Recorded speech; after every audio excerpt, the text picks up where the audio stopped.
네, 6월부터는 저희들이 화평을 주제로 말씀을 나누게 되었습니다. 열매 맺는 공동체에 우리가 첫 번째 사랑 그리고 기쁨에 이어서 이제 세 번째로 화평을 나누게 되었습니다만은 오늘 택한 이 에스겔 37장의 본문은 사실 34장부터 37장까지가 어떻게 보면 에스겔에게 임한 복음과도 같은 것입니다. 하나님께서 이 에스겔에게 환상을 보여주셨고 또 말씀이 임하여서 이 하나가 될 수 없는 이스라엘 백성들이 하나가 되게 하라, 이런 소명을 그에게 주신 것입니다. 사실 에스겔로서는 그야말로 바벨론의 포로로 살아가면서 아무 소망도 없는 이스라엘 백성들이 어떻게 다시 회복될 수 있을까에 대한 진지한 고민과 갈등이 있었을 것입니다. 이 백성들은 내버려진 백성인가? 이제 더 이상 하나님은 돌보지 않는 백성인가? 근데 이 백성들이 어떻게 회복될 수 있을 것인가? 그런 환상을 그는 통해서 하나님께서 이 백성을 향한 새로운 계획, 이 백성들을 다시 회복시키고자 하는 하나님의 계획을 알게 된 것이죠. 오늘 먼저 37장 15절 말씀부터 읽겠습니다. 시작. 여호와의 말씀이 또 내게 임하여 이르시되 인자야, 너는 막대기 하나를 가져다가 그 위에 유다와 그 짝 이스라엘 자손이라 쓰고 또 다른 막대기 하나를 가지고 그 위에 에브라임의 막대기 곧 요셉과 그 짝 이스라엘 온 족속이라 쓰고 그 막대기들을 서로 합하여 하나가 되게 하라. 내 손에서 둘이 하나가 되리라. 여러분, 이런 말을 들었다면 여러분은 어떻게 이 일을 감당하겠습니까? 정말 이 막대기 두 개가 하나 될 수 있습니까? 지금이야 무슨 본드라도 갖다 붙이면 하나가 되겠지만 그때 무슨 방법으로 이 막대기가 하나 될 수 있겠냐는 것이죠.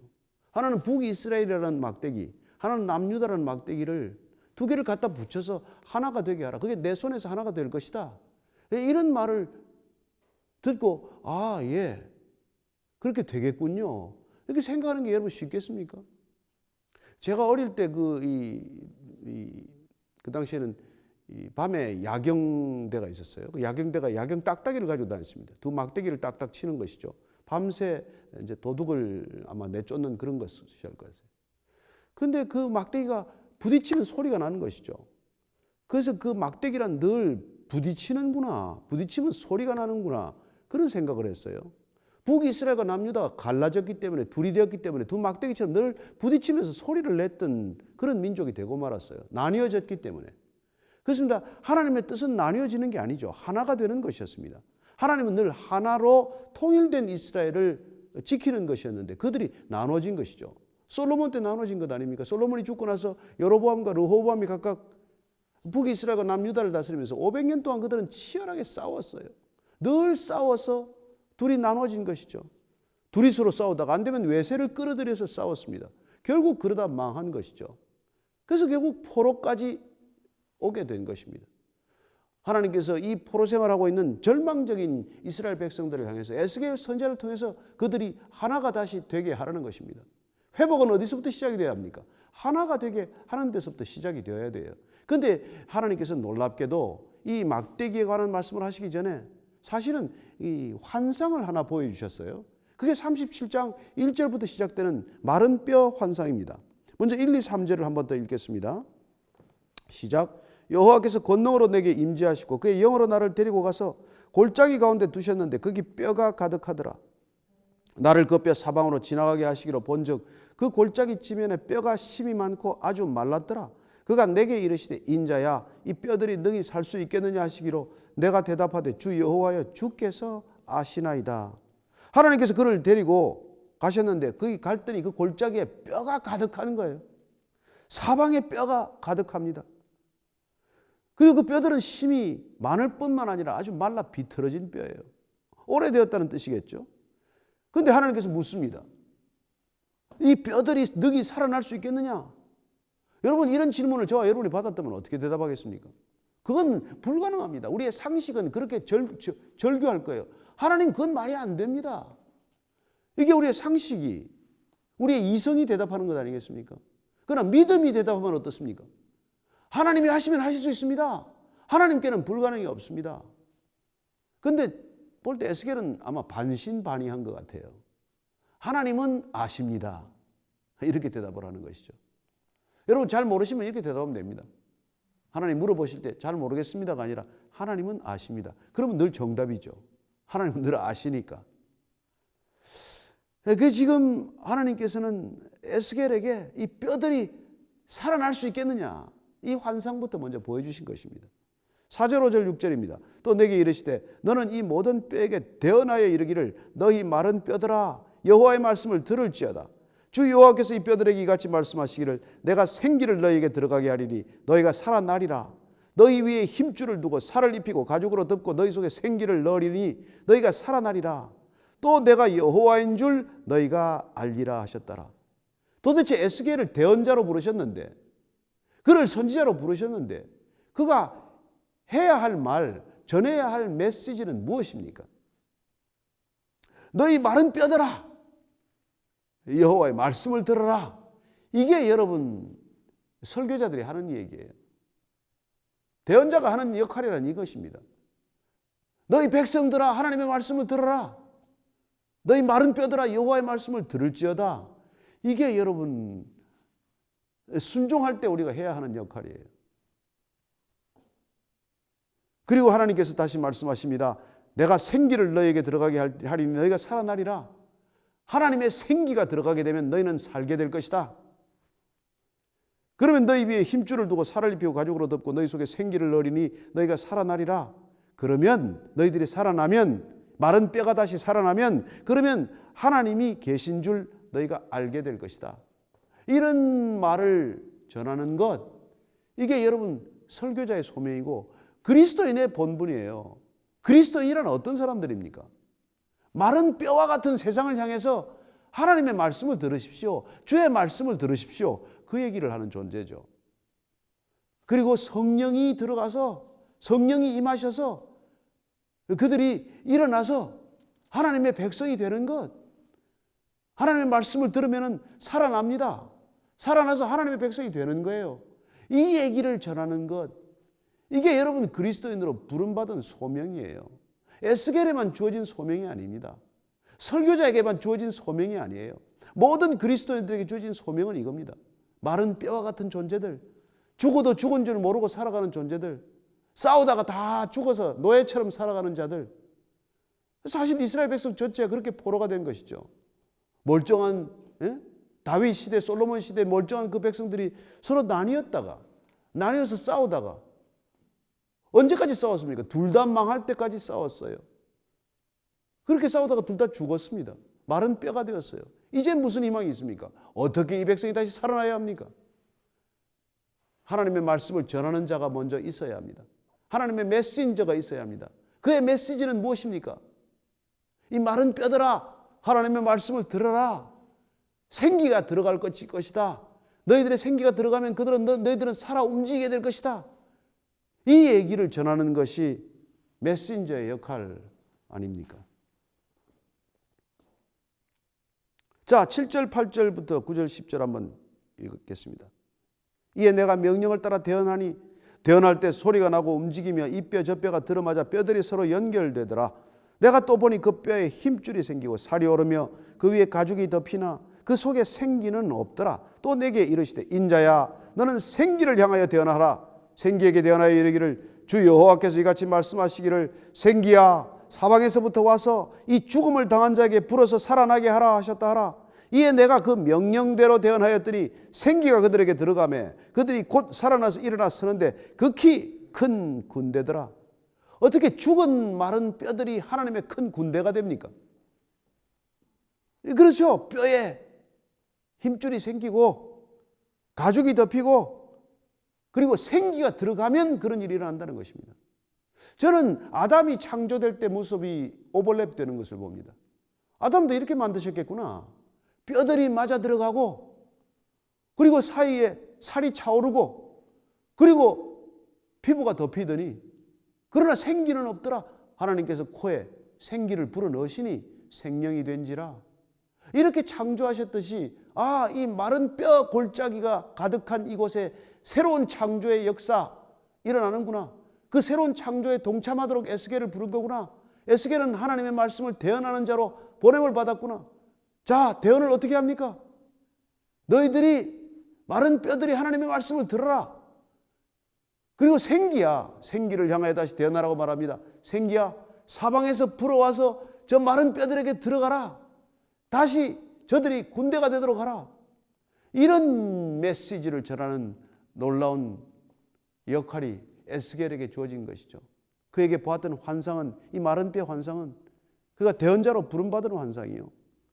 그리고 대언자로서 그가 전해야 할 메시지의 핵심을 우리에게 들려주시는 것입니다. 이건 에스겔의 역할만이 아니에요.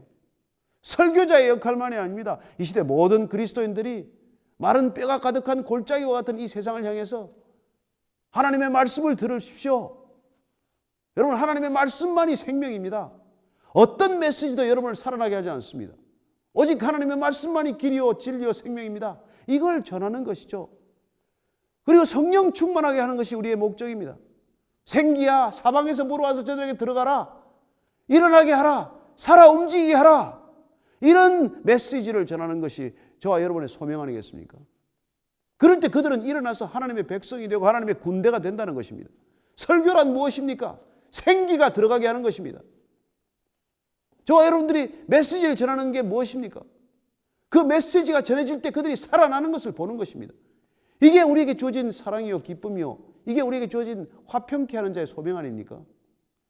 이 역할을 위해서 에스겔이 부름받았듯 저와 여러분이 부름받은 줄로 믿습니다. 이런 환상을 보고 나서 무슨 질문이 있겠습니까? 이런 환상을 보고 나서 우리가 어떤 의심을 할 수 있겠습니까? 그랬을 때 하나님께서는 마른 막대기 같은 이 북이스라엘과 남유다를 하나 되게 하라. 여러분, 에스겔에게 무슨 권력이 있습니까? 무슨 힘이 있습니까? 어떻게 그걸 할 수 있습니까? 여러분, 이 세상을 하나 되게 하는 건 권력 아닙니까? 폭력 아닙니까? 하나님께서는 절대로 죄인들이 하나 될 수 없다는 걸 아십니다. 죄인들끼리는 하나 되기 위해서 당연히 권력적이고 폭력적이 되는 것이죠. 마피아도 하나 될 수 있고 군대도 하나 될 수 있고 세상의 조직들도 하나 될 수 있습니다. 그러나 그게 자발적으로 하나 되는 건 아니잖아요. 권력이 하나 되게 하려고 권력적이 되면 그러면 여러분 나눠지기 위한 전초전이에요. 사실은 깊은 상처를 안고 영원히 분리되기 위한 그냥 전 단계로서 잠시 하나 되는 채 할 뿐이죠. 그러나 우리가 진정으로 하나 되기 위해서는, 기꺼이 하나가 되기 위해서는 하나님의 말씀이 들어와야 되고 하나님 손에 붙들려야 되고, 그래야 우리는 비로소 하나가 될 수 있는 것이죠. 하나님께서 하시지 않은 건, 인간이 하는 하나됨의 방법은 사실은 분열되기 위한 그냥 전 단계, 중간 단계, 그런 것이죠. 언젠가는 나눠질 것을 예감케 하는 그런 임시적인 하나됨 아니겠습니까? 그러나 하나님께 붙들리면, 하나님의 말씀에 붙들리면, 하나님의 능력의 손에 붙들리면, 그러면 진정으로 하나 되는 것이죠. 그렇습니다. 하나님이 붙드시면 부부가 진정으로 하나 됩니다. 서로 부끄러워서나 부끄러워하지 않는 가정이 탄생하는 것이죠. 하나님이 붙드시면 한 공동체가 하나 됩니다. 분열하지 않습니다. 다투지 않습니다. 싸우지 않습니다. 망할 때까지, 죽을 때까지 싸우지 않습니다. 하나님께 붙들리면 하나가 됩니다. 서로 격려합니다. 세워줍니다. 위로합니다. 화평케 되는 공동체가 생기는 것이죠.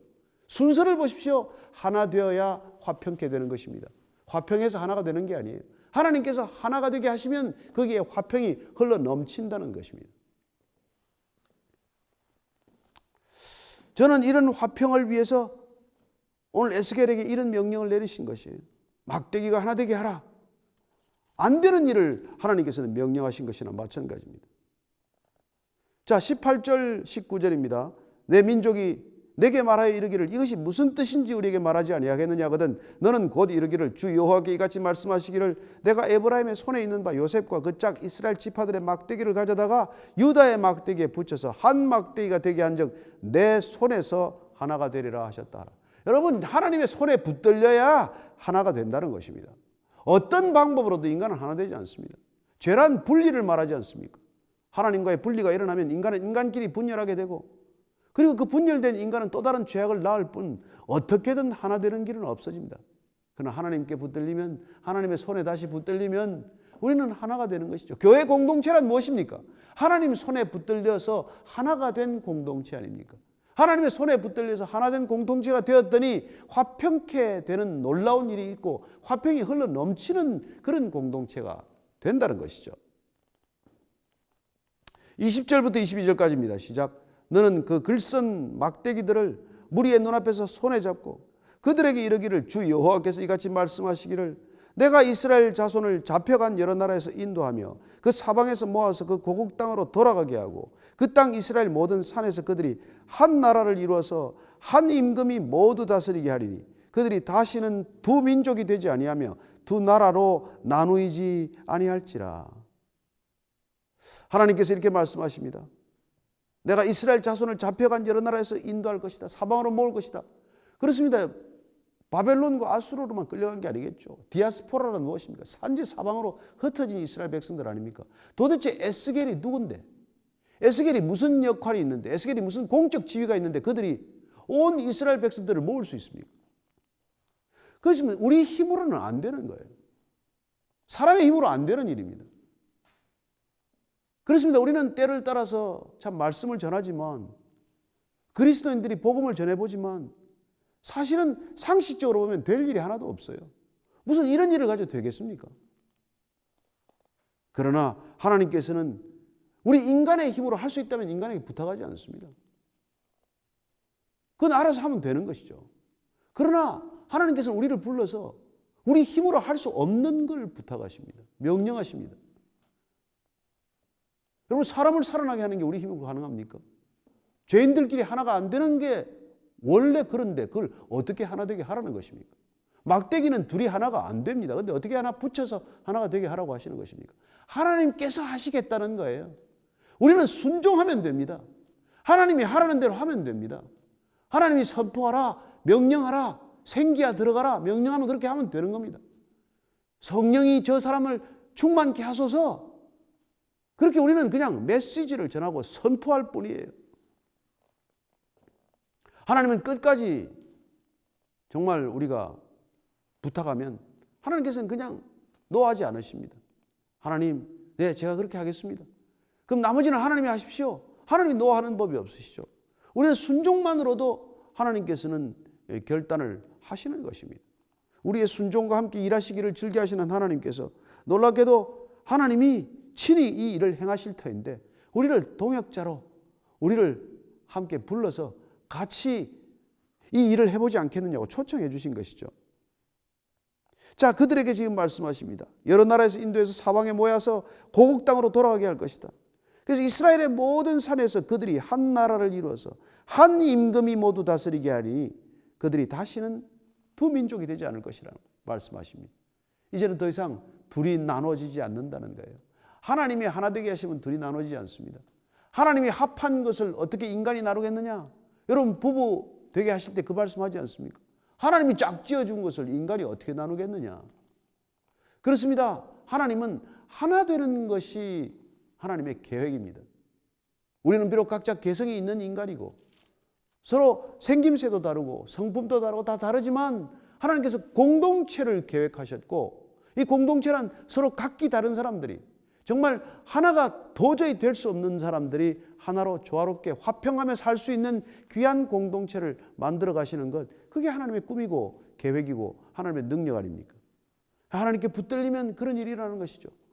그래서 서로 하나님을 떠나서 차례차례로 망했던 북이스라엘과 남유다가 다시 회복되어서 하나가 될 수 있는 놀라운 하나님의 능력과 계획을 이 에스겔을 통해서 선포하고 계신 것이죠. 얼마나 희망의 메시지입니까? 그래서 에스겔서 이 37장, 34장부터 37장까지는 에스겔의 복음이다, 복된 소식이다, 이렇게 말하는 학자가 있는 것이죠. 자, 23절 이하를 계속해서 읽겠습니다. 시작. 그들이 그 우상들과 가정한 물건과 그 모든 죄악으로 더 이상 자신들을 더럽히지 아니하리라. 내가 그들을 그 범죄한 모든 처소에서 구원하여 정결하게 한즉 그들은 내 백성이 되고 나는 그들의 하나님이 되리라. 하나님께서 다시 불러 모으시면, 하나님께서 생기가 들어가서 다시 살아서 하나님의 백성이 되게 되면 그들은 더 이상 우상을 숭배하지 않는다는 거예요. 하나님의 백성이란 누굽니까? 우상 숭배를 떠난 사람들이에요. 그리고 가정한 물건과 그 모든 죄악으로 더 이상 자신들을 더럽히지 아니하리라. 여러분, 우리가 하나님께서 우리를 부르시고 택하시면 우리는 더 이상 죄악으로 우리 자신들을 더럽히지 않을 것이라고 말합니다. 정결한 백성, 거룩한 백성, 구별된 백성, 이런 백성이 된다는 것이죠. 그렇습니다. 우리가 하나님의 말씀을 선포하고 생기가 들어가서 놀랍게도 하나님의 백성이 되고, 그래서 하나가 되고 그 백성들을 하나로 온전히 불러 모아서 이스라엘 백성들의 정체성을 찾고 예루살렘으로 귀환하면 이제는 더 이상 죄악을 범하지 않을 것이다. 하나님의 계획이고 하나님의 꿈이에요. 그래야 그들이 모든 처소에서 정결하게 한다는 거예요. 여러분, 저는 하나님의 백성이 가는 곳마다 정결해질 줄로 믿습니다. 저는 그리스도인들이 가는 곳마다 정결하게 되는 일이 일어날 줄로 믿습니다. 빛이요 소금이라고 하는 우리의 정체성이 드러나면 더러운 곳에 정결함이 임하게 될 줄로 믿고, 어둠이 쫓겨나가고 빛이 임할 줄로 믿고, 밝은 곳이 될 줄로 믿습니다. 그렇습니다. 하나님의 백성이 있는 곳에서는 정결하게 된다는 거예요. 여러분, 귀신의 특징은 더럽다는 것입니다. 여러분, 어디 가든지 지저분하고 더럽고 불결하면 정말 악한 영이 지배하는 곳이에요. 그러나 죄인들로부터 회복되어서 하나님의 백성이 되면 하나님의 백성은 가는 곳마다 그곳에서는 정결함이 드러나는 것입니다. 깨끗한 것이죠. 여러분, 깨끗한 게 아름다운 것 아닙니까? 그때 하나님은 너희들은 내 백성이요 나는 너희들의 하나님이다, 이렇게 인정해 주시겠다고 말씀하십니다. 24절 25절입니다. 시작. 내 종 다윗이 그들의 왕이 되리니 그들 모두에게 한 목자가 있을 것이라. 그들이 내 규례를 준수하고 내 율례를 지켜 행하며 내가 내 종 야곱에게 준 땅 곧 그의 조상들이 거주하던 땅에 그들이 거주하되 그들과 그들의 자자손손이 영원히 거기에 거주할 것이요 내 종 다윗이 영원히 그들의 왕이 되리라. 내 종 다윗은 누굽니까? 여러분, 이 일은 다윗 시대가 훨씬 끝난 뒤의 일이에요. 그렇습니다. 내 종 다윗은 오실 예수 그리스도 메시아를 말씀하지 않습니까? 그들이 정말 다 이제는 규례를 준수하고 내 율례를 지켜 행할 텐데, 그때는 하나님께서 거주하라고 한 그 땅에 영원히 자자손손이 거주하게 될 것이다. 그리고 다윗의 왕, 그 내 종 다윗 그리스도께서 영원한 왕이 될 것이다. 영원한 왕이 오시면 하나님께서 그 백성들을 내 백성이요 너희는 나를 내 백성이라고 하고 하게 될 것이다. 이런 말씀을 듣는 게 뭡니까? 이게 화평의 언약이에요. 약속 아닙니까? 하나님, 영원히 너희들은 내 백성이 될 것이다. 자, 26절 이하를 읽고 마칠게요.